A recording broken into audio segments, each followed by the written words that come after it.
92.3 et en vidéo live Facebook sur la page RGFM. Un record du monde va-t-il être battu à Montluçon à partir de demain et jusqu'à dimanche? Eh bien, on saura ça en suivant Objectif 310. C'est ce projet dont on vous avait parlé dès le mois de mars, mené autour de l'UNAPI, pays d'Allier. L'objectif, c'est de faire le plus de kilomètres en joëlette en 24 heures en courant. Et pour en parler ce matin, nous recevons Fabien Mise. Bonjour Fabien. Bonjour. Et Julien Méry. Bonjour Julien. Bonjour. Merci à tous les deux d'être avec nous ce vendredi matin. À 24 heures maintenant du lancement de cette opération, on peut rappeler déjà à la base, Fabien, peut-être ce qui vous a forcé finalement, ce qui vous a motivé à vous lancer dans ce projet. On se souvient de l'Ultra Défi Solidaire l'année dernière. En fait, vous n'aimez pas rester les deux pieds dans le même sabot, quoi. Ouais, exactement. On a soif de pouvoir mettre à profit des événements qui lient le sport et le handicap. Donc l'année dernière, on avait décidé de relier le Puy-de-Dôme au départ de Montluçon, et cette année, on voulait quelque chose d'un peu différent et tout à la fois innovant. Donc on s'est dit pourquoi pas s'attaquer à un record du monde et celui de la plus grande distance parcourue par une joëlette en 24 heures. Alors joëlette, qu'on explique à nos auditeurs qui n'ont pas forcément en tête ce que c'est. Donc une joëlette, c'est un fauteuil à base monoroue qui sert à permettre à des personnes en situation de handicap d'arpenter les sentiers, les routes, etc., tractés et poussés par des personnes valides, pour pouvoir leur faire partager la sensation de pouvoir courir malgré le fait que leur handicap ne leur permette pas. Alors justement, parce que l'objectif, et on en avait parlé au moment du lancement du projet, c'est aussi de montrer finalement une bonne image du handicap, de montrer qu'on peut faire des choses même si on est porteur de handicap. Oui, exactement, que ce soit sur l'Ultra Défi Solidaire ou bien l'Objectif 310, le but c'est vraiment de mettre à profit les capacités des personnes en situation de handicap, les capacités sportives qu'elles possèdent. On l'a déjà vu l'année dernière sur le défi qu'on avait mis en place, et c'est révélateur de plein de choses parce qu'on s'est rendu compte qu'il y avait plein de personnes qui avaient des capacités quand même assez développées sur la capacité sportive, et donc on s'est dit pourquoi pas les mettre à profit et les développer au quotidien, et notamment sur les événements que nous on propose tous les ans, au moins cette année et l'année dernière. Alors d'un point de vue pratico-pratique, le départ ce sera samedi à 14h au départ du quai Rouget de Lille, et ça va donc durer 24 heures parce que l'objectif c'est de faire le maximum de kilomètres en 24 heures. Arrivé, si je me trompe pas, si mes cours de maths sont encore un petit peu restés en mémoire, c'est dimanche 14h, ça sera ça l'arrivée. Expliquez-nous comment ça va fonctionner, notamment Julien. Je crois qu'il y a eu une sorte de sélection entre guillemets de coureurs qui vont pousser cette joëlette pour aller le plus vite possible en fait. Ouais, tout à fait. Alors c'est vrai que d'habitude on s'inscrit plutôt dans une dynamique inclusive, c'est-à-dire qu'on ouvre au plus grand nombre. Et là, c'est vrai que du coup, au regard de l'objectif qui est de battre un record du monde, on a été un peu plus sélectif que d'habitude. Et donc forcément, on s'est consulté avec le comité de pilotage et on a lancé un appel en fait aux coureurs de la région, et puis qui ont relayé l'information, et qui finalement, on a des gens qui viennent d'un peu loin aussi, qui nous rejoignent. Et l'idée, c'était de constituer des équipes de 3 coureurs qui ont des moyennes à peu près similaires du kilomètre à la minute, de façon à pouvoir prendre des relais sur la boucle qui va être lancée samedi à 14h. Parce que le défi s'appelle Objectif 310, parce qu'en fait le record actuel c'est 304 km 190, il me semble. Si j'ai cherché ça, c'était à Chambéry qu'il avait été battu l'année dernière. Donc en fait voilà, il y a cet aspect où vous cherchiez quand même des personnes qui sont capables de courir à un certain rythme pendant un certain temps. Tout à fait, ouais. C'est exactement ça. Donc on a fait de savants calculs pour se dire, allez, 310 km sur 24 heures, ça fait tant de temps à la minute, en sachant qu'il y a des gens qui vont courir plus vite, d'autres moins vite. Il fallait effectivement, on parle des coureurs, mais il y a aussi les passagers. Et du coup, il fallait que les passagers tiennent le coup, parce que 3 passagers sur 24 heures, avec notamment un des passagers qui s'appelle Arthur, qui lui ne peut pas, pour des raisons médicales, parcourir la nuit.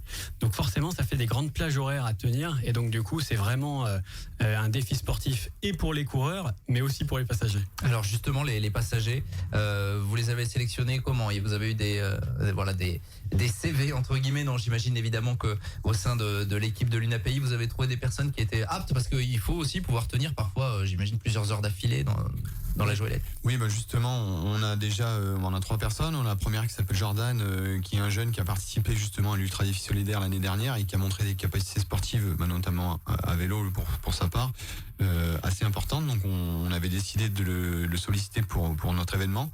Ensuite on a Arthur, un petit jeune qui participe à tous nos événements de Joëlette et toutes les manifestations qu'on peut participer, sur lesquelles on peut participer tout au long de l'année.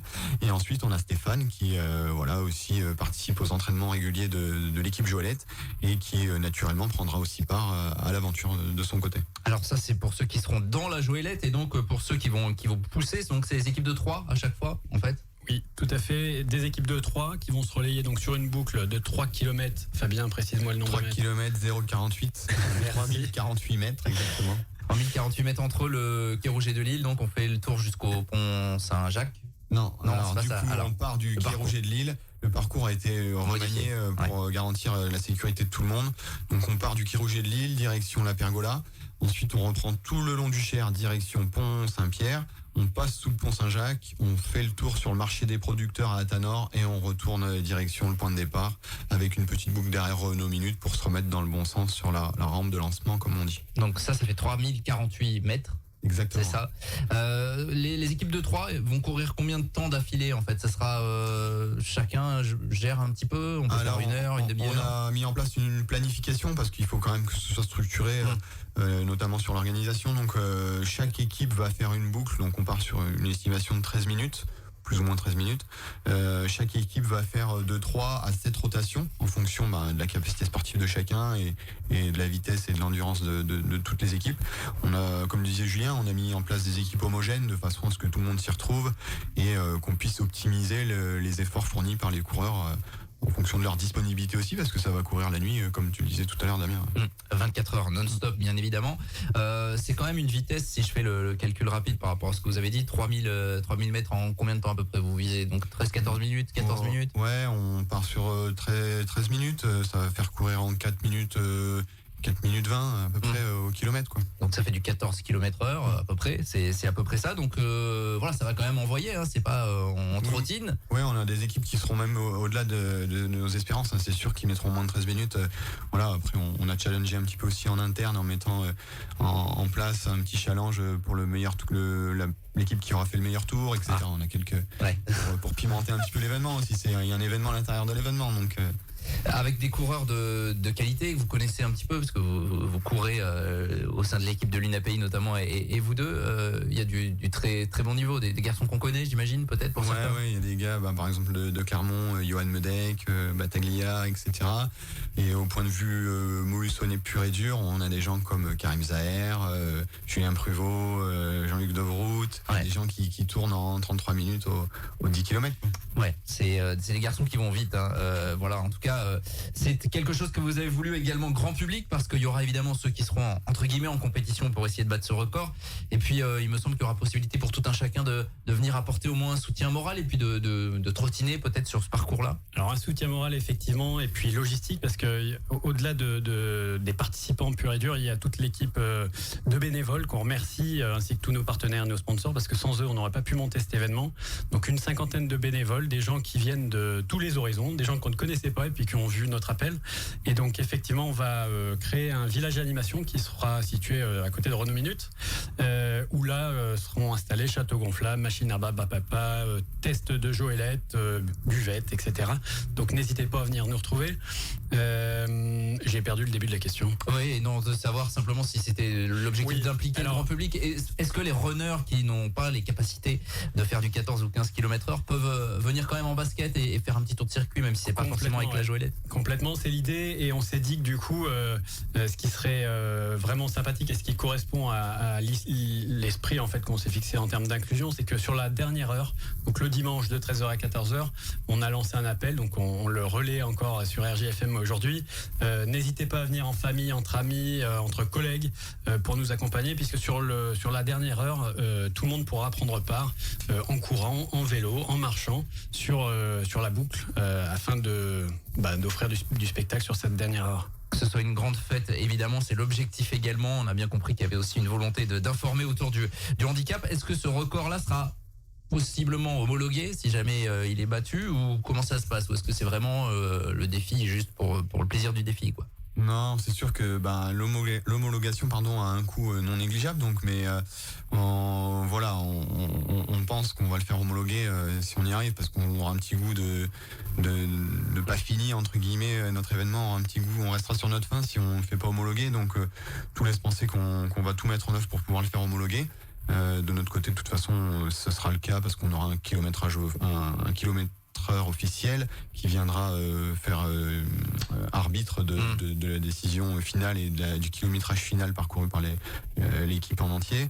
On va avoir une trace GPS, on va avoir tout ce qu'il faut pour pouvoir prouver la véracité de notre événement et la distance parcourue. Bon, ce serait bien de rentrer dans les livres, en fait, que ce soit tout ça marqué noir sur blanc, même si on a bien compris que le fond était au-delà de tout ça. Oui, c'est sûr, mais c'est aussi le projet qu'on a en tête et je pense que ça va déboucher là-dessus.